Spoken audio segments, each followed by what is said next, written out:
नमस्कार दोस्तों, डेट है आज की 20 दिसंबर 2021 और स्वागत है आपका एटोरियल डिस्कशन में। 4 इश्यूज आज हम डिस्कस करेंगे डिटेल से। सबसे पहले आर्टिकल, कैसे इंडिया को टेक्नोलॉजी के मामले में वर्ल्ड लीडर बनाया जाए। दूसरा आर्टिकल, लड़कियों की शादी करने की जो मिनिमम एज है 18 से बढ़ा के 21 करने का सरकार का प्लान है और इसी के लिए इस हफ्ते पार्लियामेंट में बिल प्रेजेंट किया जाएगा। ये कितना सही कितना गलत है। Next article, crypto currency ban से संबंधित। क्रिप्टो से संबंधित आर्टिकल्स हम काफ़ी डिस्कस कर चुके हैं, तो इसमें जो नया पॉइंट्स होंगे ना वही एक्सट्रैक्ट करके डिस्कस करेंगे। और नीचे ये ईरान न्यूक्लियर टॉक्स से संबंधित आर्टिकल है। देखो, वैसे जीएस में सीधा सीधा यूपीएससी नहीं पूछने वाली है, मतलब पुराना आप क्वेश्चंस का पैटर्न देखोगे तो यूपीएससी आईआर में ना जीएस में वही क्वेश्चंस पूछती है जो डायरेक्टली इंडिया से संबंधित होते हैं। ईरान न्यूक्लियर टॉक्स का इशू इंडिया से इनडायरेक्टली रिलेटेड है कि हाँ, अगर यूएसए और ईरान के बीच में रिलेशंस अच्छे होते हैं तो इसका फ़ायदा इंडिया को होगा, लेकिन फिलहाल इस पूरी पिक्चर में कहीं भी इंडिया इन्वॉल्व नहीं है। तो डिस्कस तो करेंगे, इस इशू को समझेंगे कि क्या पूरी तस्वीर है, क्या कुछ हो रहा है, लेकिन आपको पता होना चाहिए कि कौन से इश्यूज़ पे आपको फोकस करना है, कौन सा इंपॉर्टेंट इशू है, कौन सा नहीं है। ये कोट है, the best test of man is authority. देखो, किसी भी मैन के कैरेक्टर को आपको टेस्ट करना है ना, उसको अथॉरिटी देकर देखो, उसको पावर देकर देखो, तब पता लगेगा कि वो अपनी वैल्यूज़ पे खरा उतर सकता है या फिर नहीं उतर सकता है। पता नहीं ये बात किसने बोली थी, लेकिन अच्छी लाइन है जो आप इस्तेमाल कर सकते हो। और एक आर्टिकल जो काफ़ी दिनों से मैं बोलता था कि इस पे आर्टिकल आना चाहिए कि पाकिस्तान की जो सोसाइटी है वो क्यों रेडिकलाइज हो रही है। इस इशू से संबंधित पॉइंट्स को कंपाइल करके ना कल मैंने फिर डिस्कस किया था दूसरे चैनल पे, तो आपको लगता है तो आप ये जो डिस्कशन है ना दूसरे चैनल पे जाके देख सकते हो। लिंक जो है इस वीडियो का मैं डिस्क्रिप्शन बॉक्स में भी डाल दूंगा। चलिए डिस्कशन स्टार्ट करते हैं। फर्स्ट इंपॉर्टेंट आर्टिकल इंडिया के टेक्नोलॉजी लीडर बनने से संबंधित है। आप जीएस पेपर 3 के इस टॉपिक से आर्टिकल को रिलेट कर सकते हो। क्या कंटेक्स्ट है, देखो, कुछ समय पहले ये खबर आई, पराग अग्रवाल जो आईआईटी बॉम्बे से पास आउट हैं वो ट्विटर के सीईओ बने। इस खबर से देखो कुछ लोगों को तो खुशी हुई कि अच्छी बात है, इंडियंस जो हैं यूएसए की लीडिंग कंपनीज के सीईओ बन रहे हैं, लेकिन कुछ लोगों को ये जानकर दुख भी हुआ।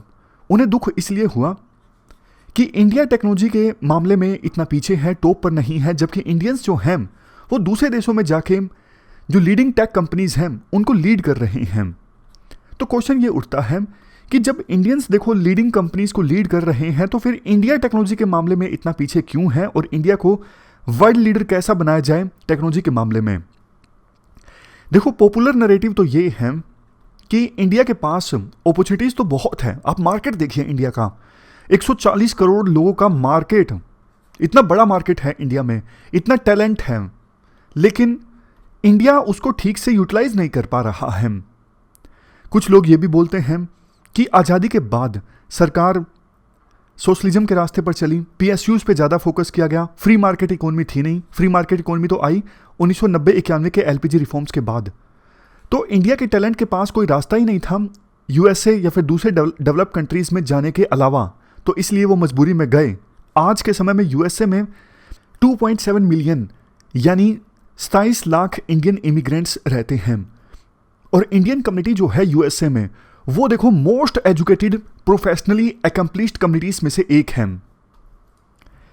देखो, वैसे तो श्रेय दिया जा सकता है कि भारतीय मेहनती हैं, भारतीय टैलेंटेड हैं, और यूएसए में कोई भी पर्सन हो, चाहे वो लोकल हो या फिर इमिग्रेंट हो, सबको मौका मिलता है अपने टैलेंट दिखाने का और ऊपर जाने का।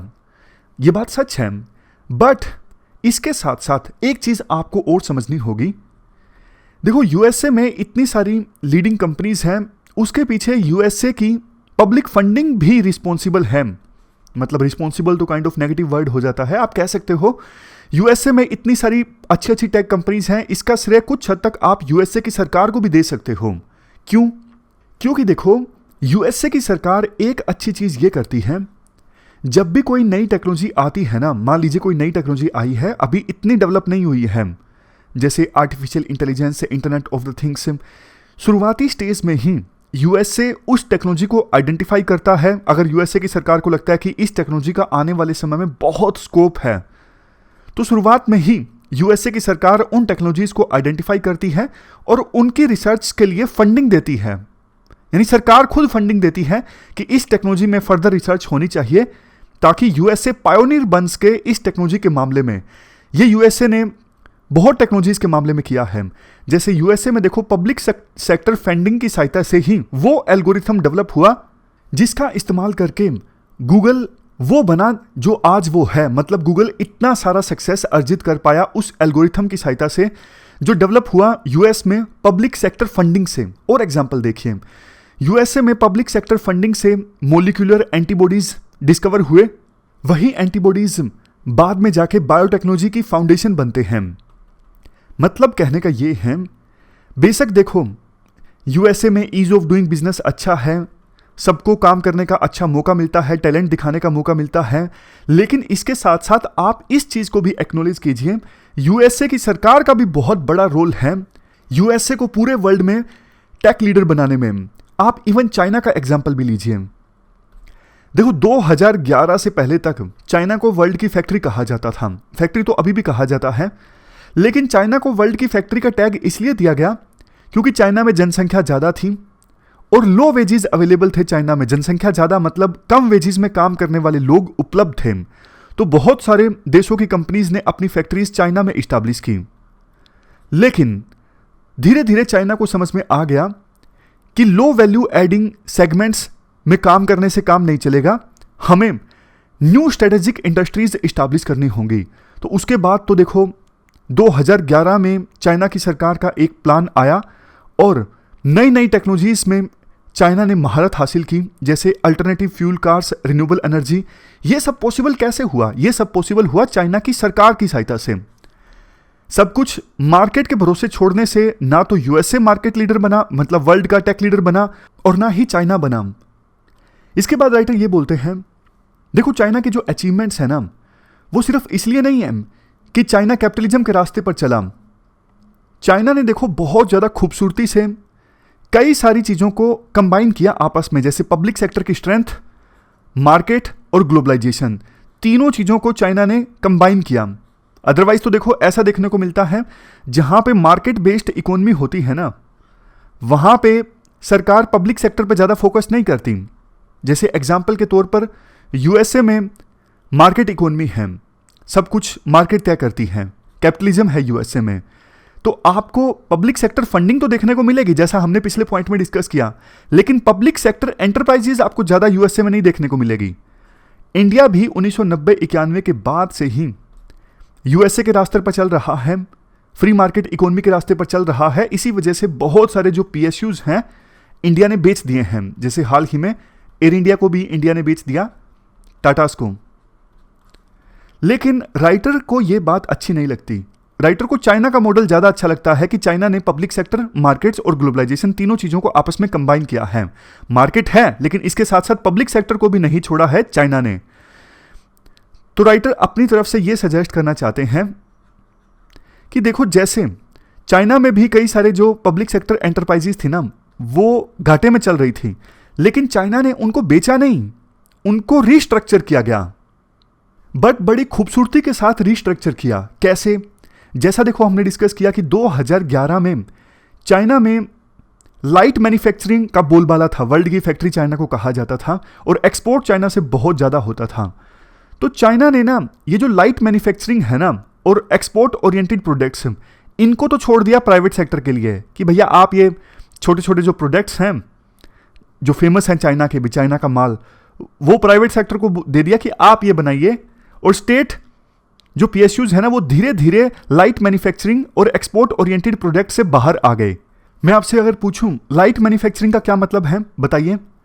लाइट मैन्युफैक्चरिंग जैसे देखो जो प्रोडक्ट हैं, जैसे कपड़े हैं, फर्नीचर हैं, एक ही छत के नीचे पूरा जो प्रोडक्ट है वो तैयार हो जाता है। प्रोडक्ट की प्रोसेसिंग से लेके, फैब्रिकेशन से लेके, असेंबली से लेके सब कुछ एक ही छत के नीचे हो जाता है और वो प्रोडक्ट फाइनली एक ही छत के नीचे तैयार हो जाता है। तो ऐसे मैन्युफैक्चरिंग को कह दिया जाता है लाइट मैन्युफैक्चरिंग। लेकिन देखो बहुत सारे जो प्रोडक्ट्स हैं ना काफ़ी कॉम्प्लेक्स होते हैं, एक ही छत के नीचे तैयार नहीं होते। इंटरमीडिएट प्रोजेक्ट्स जो हैं वो आते हैं, बाद में उनको दूसरी छत के नीचे असेंबल करना पड़ता है, जैसे इलेक्ट्रॉनिक्स आइटम हैं या फिर टेलीकॉम इंडस्ट्री के आइटम्स हैं। तो 2011 से पहले चाइना के स्टेट पीएसयूज को लाइट मैन्युफैक्चरिंग और एक्सपोर्ट ओरिएंटेड सेक्टर्स में महारत हासिल थी। लेकिन देखो बाद में क्या हुआ, 2011 में जो चाइना की स्टेट पॉलिसी आई ना, ये लाइट मैन्युफैक्चरिंग वाले प्रोडक्ट्स तो छोड़ दिए गए, किसके लिए? प्राइवेट सेक्टर के लिए। और उसके बाद चाइना के स्टेट पीएसयूज ने फोकस करना स्टार्ट किया स्ट्रेटेजिकली इंपॉर्टेंट सेक्टर्स में, जैसे पेट्रोकेमिकल्स, टेलीकम्युनिकेशन, इलेक्ट्रॉनिक्स, मशीनरी। धीरे धीरे क्योंकि वो पीएसयू थे, उनको फंडिंग चाइना की सरकार की तरफ से फुल मिली, तो धीरे धीरे चाइना ने इन स्ट्रेटेजिकली इंपॉर्टेंट सेक्टर्स में भी महारत हासिल कर ली। बट इंडिया ने ऐसा नहीं किया, इंडिया ने गलती की। एलपीजी रिफॉर्म्स के बाद तो इंडिया ने देखो रिसर्च पर पैसा खर्च करना और भी ज़्यादा कम कर दिया। जैसे 1990-91 में हमारे देश में 0.85% of GDP research and development पर खर्च होता था, लेकिन 2018 में आके ये आंकड़ा रह गया है 0.65% ऑफ जीडीपी। जबकि दूसरी तरफ चाइना और साउथ कोरिया जैसे देशों में परसेंटेज ऑफ जीडीपी इंक्रीज हुआ है जो वो खर्च करते हैं आर&डी पर। राइटर एग्जाम्पल भी देते हैं, अगर हम आर&डी पर खर्च करते हैं, टेक्नोलॉजीज पर खर्च करते हैं, तो कितना फायदा होता है। देखो इसरो जो है पीएसयू है, और इंडिया स्पेस के मामले में मानता हूं वर्ल्ड लीडर नहीं है, लेकिन इंडिया का बहुत रिस्पेक्ट है स्पेस के मामले में। पूरा जो सैटेलाइट है इंडिया में ही बन सकता है और हम लॉन्च कर सकते हैं, हम डिपेंडेंट नहीं हैं स्पेस सेक्टर के लिए दूसरे देशों पर। उसी प्रकार से एटॉमिक रिसर्च आप मान लीजिए, खुद से हमने इतने सारे न्यूक्लियर प्लांट्स बनाए हैं, न्यूक्लियर वेपन्स डेवलप किए हैं। तो इन सेक्टर्स में हम आगे निकले क्यों? क्योंकि देखो स्टेट ने पैसा खर्च किया, सरकार ने पैसा खर्च किया। आईआईटीज आज के समय में बहुत अच्छे इंस्टीट्यूशंस माने जाते हैं, क्यों? क्योंकि सरकार ने पैसा खर्च किया। पॉइंट देखो ये है, जब सरकार टेक्नोलॉजीज को आइडेंटिफाई करके उन पर पैसा खर्च करती है ना, तो वो देश उस टेक्नोलॉजी के मामले में आगे निकलता है। जैसे इंडिया एटॉमिक रिसर्च और स्पेस रिसर्च के मामले में आगे निकला, तो यूएसए की सरकार की तरह हमें भी नई नई टेक्नोलॉजीज को आइडेंटिफाई करके उन पर पैसा खर्च करना होगा, आर&डी के लिए पैसा एलोकेट करना होगा। इसके बाद राइटर ये बोलते हैं, देखो अभी भी सिचुएशन इंडिया के पक्ष में है। क्यों? क्योंकि डेमोग्राफिक डिविडेंड इंडिया में अच्छा है। टर्सरी एजुकेशन में इनरोल करने वाले बच्चों की संख्या हमारे देश में 2019 में थी 35.2 मिलियन। टर्सरी एजुकेशन मतलब स्कूल से आगे की जो एजुकेशन होती है ना, जैसे कॉलेज, यूनिवर्सिटी, वो सब टर्सरी एजुकेशन है। तो बाकी कंट्रीज से अगर हम कंपेयर करें तो टर्सरी एजुकेशन में इनरोल करने वाले स्टूडेंट्स की संख्या ज़्यादा है।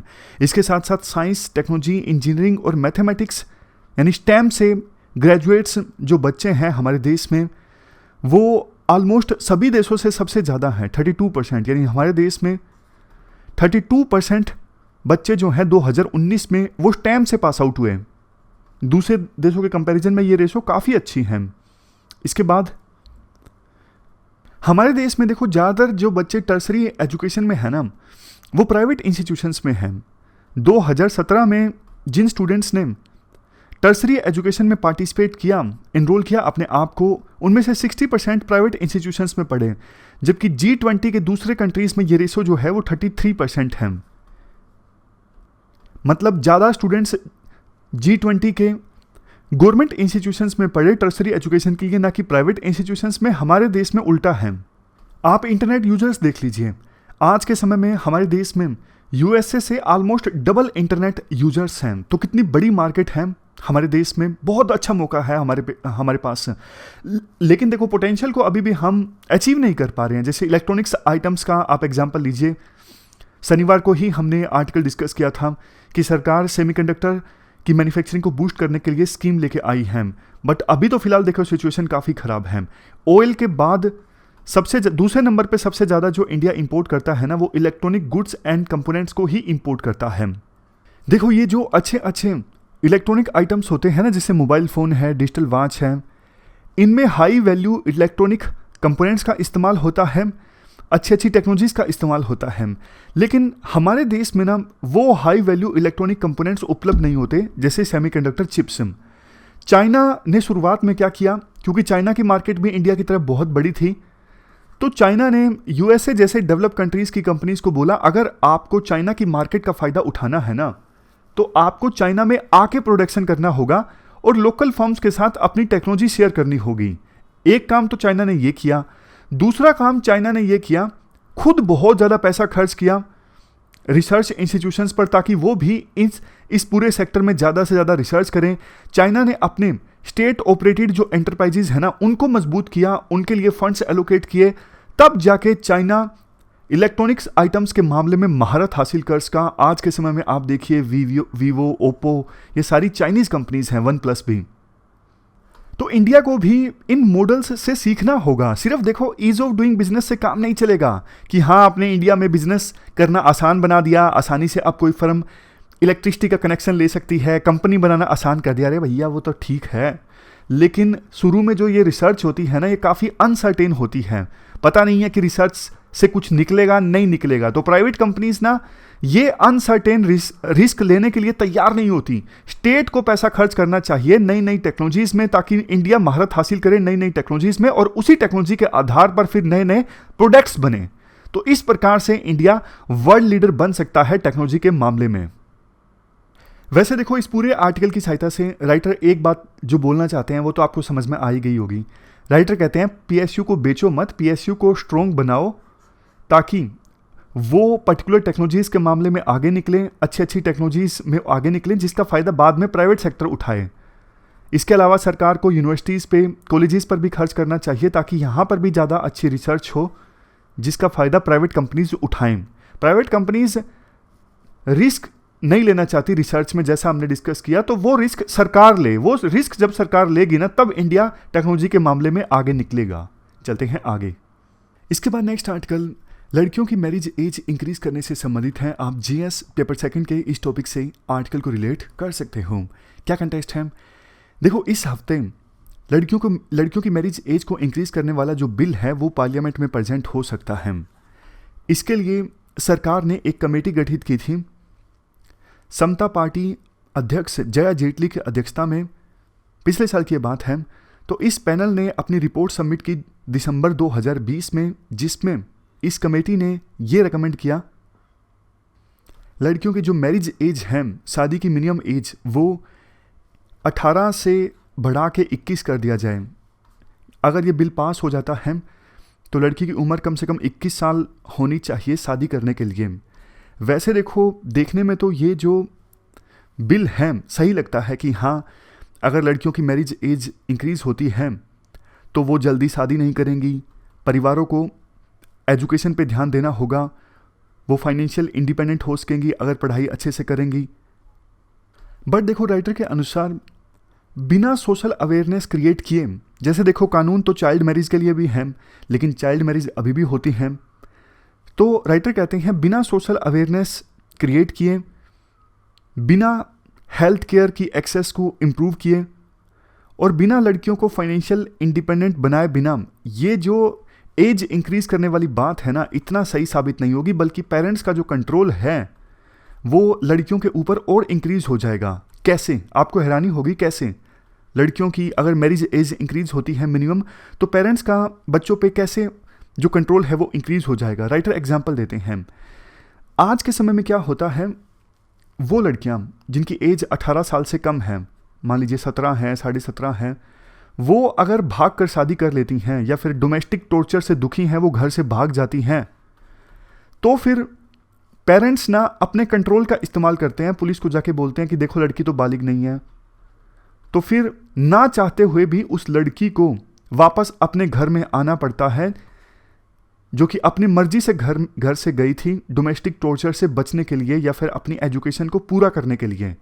तो अब अगर मैरिज एज 21 साल हो गई तो पेरेंट्स का जो कंट्रोल है लड़कियों के ऊपर वो और ज़्यादा इंक्रीज हो जाएगा, ऐसा राइटर का मानना है।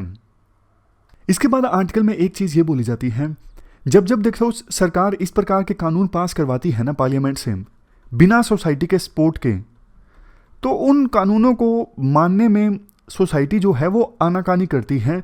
फार्म लॉज का सबसे बड़ा एग्जाम्पल है। फार्मर्स की सपोर्ट के बिना सरकार ने वो कानून पास करवा दिए, तो बाद में वो कानून वापस लेने लगे।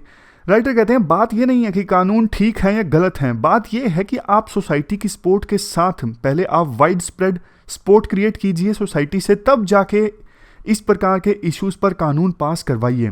और ये जो इशू है ना लड़कियों की एज से संबंधित, इसके लिए राइटर सजेस्ट करते हैं जो पैट्रियार्कल माइंडसेट हैं उनमें आप बदलाव लाइए, वाइड स्प्रेड अवेयरनेस क्रिएट करके लड़कियों को अवेयर करवाइए, अर्ली प्रेगनेंसीज ना एडोप्ट करें, वो एक पूरे नेटवर्क की सपोर्ट प्रोवाइड की जाए हेल्थ से संबंधित लड़कियों को, और इसके साथ साथ सोशल अवेयरनेस भी क्रिएट किया जाए महिलाओं के सेक्सुअल और रिप्रोडक्टिव हेल्थ एंड राइट्स के बारे में। लास्ट पॉइंट, ये इंश्योर किया जाए कि लड़कियां जो हैं वो स्कूल या कॉलेज एजुकेशन को बीच में ना छोड़ें। वैसे एक चीज़ है, एक क्वेश्चन जो माइंड में आता है, सोशल रिफॉर्म्स पहले आने चाहिए, कानून बाद में आना चाहिए, या फिर कानून पहले आए और सोशल रिफॉर्म बाद में आए? आपके माइंड में एक एग्जांपल आया होगा, मुझे पता है आप स्मार्ट हो, सती का एग्जांपल आया होगा आपके माइंड में। सती प्रथा जब ख़त्म की गई थी ना, तो पहले सरकार ने ख़त्म की थी और उसके बाद धीरे धीरे सोसाइटी ने अपने आप से ख़त्म कर दी। जैसे अनटचेबिलिटी है, अनटचेबिलिटी भी पहले कानून ने ख़त्म की, धीरे धीरे समाज को भी समझ में आ गया कि अनटचेबिलिटी गलत है। तो बहुत बार ऐसा होता है, अगर एथिक्स में क्वेश्चन पूछ लिया जाए कि लॉ कई बार डायरेक्शन प्रोवाइड करता है, उसके बाद सोसाइटी में भी अवेयरनेस आनी स्टार्ट हो जाती है। जैसे चाइल्ड मैरिज है, मानता हूँ पूरी तरह से ख़त्म तो नहीं हुई है, लेकिन कानून आया है तो मोस्टली तो चाइल्ड मैरिज ख़त्म हो गई है, बहुत कम होती है आज के समय में, वो आंकड़ा तो नहीं है लेकिन बात है। आपको क्या लगता है कि पहले सोशल रिफॉर्म आना चाहिए बाद में कानून आना चाहिए, या फिर पहले कानून आना चाहिए और अपने आप सोशल रिफॉर्म आ जाएगा? खैर, एक आर्टिकल जो गर्ल्स की मैरिज से संबंधित है ना, हमने पहले काफ़ी डिटेल से डिस्कस किया था, वो आर्टिकल आप देखिए 5-6 मिनट का, उससे सारे पॉइंट्स क्लियर होंगे। मतलब अगर गर्ल्स की मैरिज के लिए लीगल एज इंक्रीज होती है, 18 से 21 होती है, तो इसके फायदे क्या होंगे? देखो, सबसे पहला फायदा यह होगा, अगर कम उम्र में गर्ल्स की शादी हो जाती है तो फिर यह देखने को मिला है खून की कमी हो जाती है, इसके अलावा न्यूट्रिशन की भी कमी हो जाती है। बट अगर गर्ल्स की मैरिज 21 साल के बाद होगी तो यह समस्याएं रिलेटिवली कम होंगी। नेक्स्ट, देखो, कम उम्र में लड़कियों की शादी हो जाती है तो सोसाइटी का प्रेशर आ जाता है जल्दी अपनी फर्टिलिटी प्रूव करने के लिए, जल्दी बच्चा पैदा करने के लिए। अब देखो, अगर कम उम्र में बच्चे को जन्म दिया जाता है तो इससे ना सिर्फ बच्चा अनहेल्दी पैदा हो सकता है, बट मदर की हेल्थ पर भी प्रतिकूल यानी एडवर्स इंपैक्ट पड़ सकता है। यह भी एक रीजन है मैटरनल मोर्टेलिटी रेट ज्यादा होने का।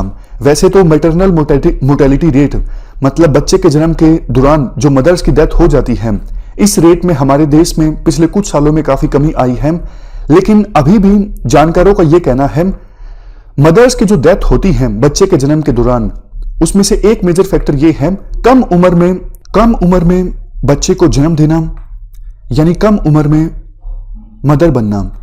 और इसका देखो एक सीधा सीधा कंसिक्वेंस ये भी होता है, अगर कम उम्र में बच्चे को जन्म दिया जाता है तो संभावना ये रहती है ज्यादा बच्चे पैदा किए जाएंगे और ज्यादा संभावना होती है पॉपुलेशन इंक्रीज होने की।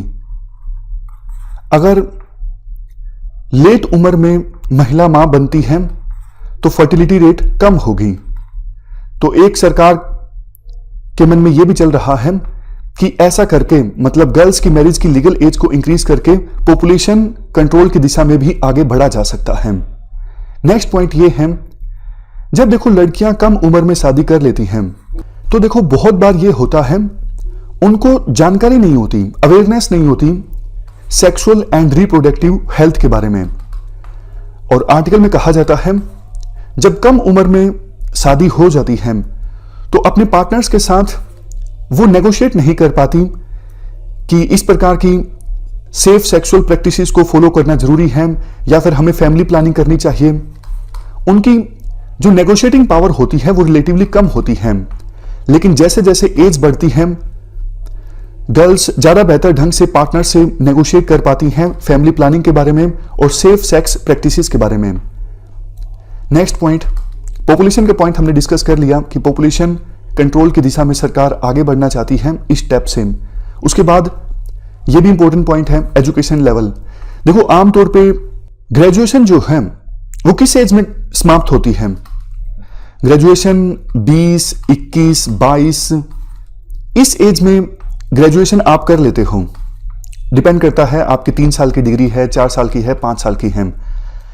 अगर देखो 21 साल कम से कम मैरिज होगी लड़कियों की शादी के लिए, तो फिर पेरेंट्स हायर एजुकेशन के लिए मना नहीं करेंगे।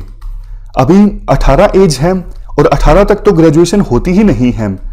तो कई बार ऐसा होता है, खास करके रूरल एरियाज में पेरेंट्स बोलते हैं कि आपने 12वीं कर ली, बहुत है, अब आपकी शादी कर दी जाएगी। तो इस वजह से गर्ल्स हायर एजुकेशन नहीं प्राप्त कर पाती। लेकिन लीगल एज इंक्रीज होने से गर्ल्स हायर एजुकेशन प्राप्त कर पाएंगी, अपनी एम्बिशंस को अचीव कर पाएंगी। सबसे लास्ट में जेंडर पैरिटी। शादी के लिए देखो लड़कों की जो मिनिमम एज है फिलहाल 21 है और लड़कियों की 18 है, तो जेंडर पैरिटी नहीं है। बट अगर लड़कियों की मैरिज के लिए मिनिमम एज जो है वो इंक्रीज कर दी जाती है, 21 हो जाती है, तो जेंडर पैरिटी हो जाएगी। ये तो हमने बात की एडवांटेजेस की। अब बात करते हैं डिसएडवांटेजेस की। मान लीजिए सरकार इस इशू को लेके कानून बना देती है और लड़कियों की मैरिज के लिए जो लीगल एज है वो 21 हो जाती है। बट देखो लोग तो लोग हैं, इतना जल्दी वो मानेंगे नहीं। 18 से 21 साल की उम्र में भी बहुत सारी गर्ल्स की जो मैरिजेस हैं वो होती रहेंगी और इस एज ग्रुप में बहुत सारी जो गर्ल्स हैं वो तो देखो मां भी बन जाएंगी। बट जब वो हॉस्पिटल्स जाएंगी बच्चे के जन्म के लिए तो उन्हें डर रहेगा, कहीं ऐसा तो नहीं कि सरकार हमारे खिलाफ कार्रवाई कर दे, क्योंकि मिनिमम एज तो 21 है, तो कोई गर्ल 18 से 21 के बीच में कैसे मां बन सकती है। तो इस डर के चलते बहुत सारी जो गर्ल्स हैं, वुमेन हैं, वो जाएंगी नहीं हॉस्पिटल्स में डिलीवरी के लिए। तो क्या परिणाम निकलेगा इसका? परिणाम यह निकलेगा, अब देखो हॉस्पिटल्स में डिलीवरी नहीं होगी बच्चे की तो घरों में होगी, तो इससे बच्चे के जन्म के दौरान मदर्स की हेल्थ पर ज्यादा प्रतिकूल असर पड़ सकता है और मैटरनल मोर्टेलिटी रेट कम करने की जो हम कोशिश कर रहे हैं वो बढ़ सकती है। दूसरा डिसएडवांटेज ये है, अगर देखो कानून बन जाता है इस संदर्भ में तो अवेयरनेस फैलने में समय लगेगा। 18 से 21 एज ग्रुप में शादी होती रहेंगी लड़कियों की, तो अब देखो 21 से कम साल की उम्र में लड़की की अगर शादी होती है तो वो चाइल्ड मैरिज कहलाएगी। तो चाइल्ड मैरिज के जो केसेस हैं एकदम से बहुत ज्यादा इंक्रीज हो जाएंगे। नेक्स्ट पॉइंट, देखो पिछले साल तक तो सरकार इस बात पर विचार कर रही थी जो लड़कों की एज है मैरिज के लिए मिनिमम एज 21 उसे कम करके 18 कर दिया जाए ताकि जेंडर पैरिटी आ जाए। बट एकदम से सरकार ने यह फैसला क्यों लिया? सरकार के फैसला लेने के पीछे एक मेजर रीजन ये है, पॉपुलेशन कंट्रोल करने की दिशा में आगे बढ़ना। बट देखो आपको याद होगा हमने पॉपुलेशन से संबंधित आर्टिकल को डिस्कस किया था, तो उसमें यह कहा गया था फर्टिलिटी रेट जो है वो इंडिया में ऑलरेडी कम हो रही है, तो इस प्रकार के तरीके अपनाने की आवश्यकता नहीं है फर्टिलिटी रेट को कम करने के लिए। अभी आवश्यकता यह है कि आप डेमोग्राफिक डिविडेंड को अच्छे से यूटिलाइज कीजिए, स्किल्स दीजिए। कई सारे राज्य तो ऐसे हैं जहां पे अब फर्टिलिटी रेट 2 से भी कम है। इवन सरकार जो बोलती है कि गर्ल्स की मैरिज के लिए लीगल एज को इंक्रीज करके मालन्यूट्रिशन की समस्या को कुछ हद तक एड्रेस किया जा सकता है। आर्टिकल में कहा जाता है देखो मालन्यूट्रिशन का जो ये साइकिल है इंटरजेनरेशनल साइकिल, होता क्या है, मान लीजिए मदर में न्यूट्रिशन की कमी है तो वो मदर जो बच्चे को जन्म देगी बच्चे में भी न्यूट्रिशन की कमी मिलेगी। अब बच्चे में जब न्यूट्रिशन की कमी मिलेगी तो उसका दिमाग ठीक से विकसित नहीं हो पाएगा, क्योंकि देखो अगर न्यूट्रिशन की कमी होती है तो माइंड डेवलप नहीं हो पाता, वो बच्चा ठीक से पढ़ नहीं पाएगा तो काम नहीं कर पाएगा, वो काम नहीं कर पाएगा तो फिर से गरीब रह जाएगा। तो पुवर्टी के कारण ये जो साइकिल है वो चलता रहता है मालन्यूट्रिशन का। तो इसलिए अगर आपको मालन्यूट्रिशन की समस्या एड्रेस करनी है ना, आप गरीबी पर ध्यान दीजिए। पुवर्टी अगर आप एड्रेस करते हो तो मालन्यूट्रिशन की समस्या को आप खत्म कर सकते हो, ना कि गर्ल्स के लिए लीगल एज को इंक्रीज करके। इवन ये भी कहा जाता है गर्ल्स और वुमेन के लिए जो न्यूट्रिशनल प्रोग्राम है उनकी इंप्लीमेंटेशन को आप इंप्रूव कीजिए, आंगनवाड़ी से लेके स्कूल्स तक। बट ऐसा करने के बजाय सरकार ने फोकस किया है एज को इंक्रीज करने पर। लास्ट में अब वे फॉरवर्ड में कहा जाता है, देखो जो भी टास्क फोर्स गठित की हुई है उस टास्क फोर्स को कुछ बातों पर ध्यान देना चाहिए। जैसे अभी जो सिस्टम है मैरिज लिमिट का, गर्ल्स के लिए 18 और बॉयज के लिए 21, आप इस लिमिट को अच्छे से इन्फोर्स कीजिए, बजाय इसको इंक्रीज करने के। ग्राउंड लेवल पे विजिलेंस अच्छे से होना चाहिए, जो चाइल्ड प्रोटेक्शन स्कीम्स हैं उनको अच्छे से इंप्लीमेंट किया जाए। मैरिजेस का और बर्थ्स का रजिस्ट्रेशन जरूरी होना चाहिए, और अगर नहीं होता है तो फिर इसके खिलाफ कार्रवाई की जा सकती है। आप इसे अच्छे से इन्फोर्स कीजिए।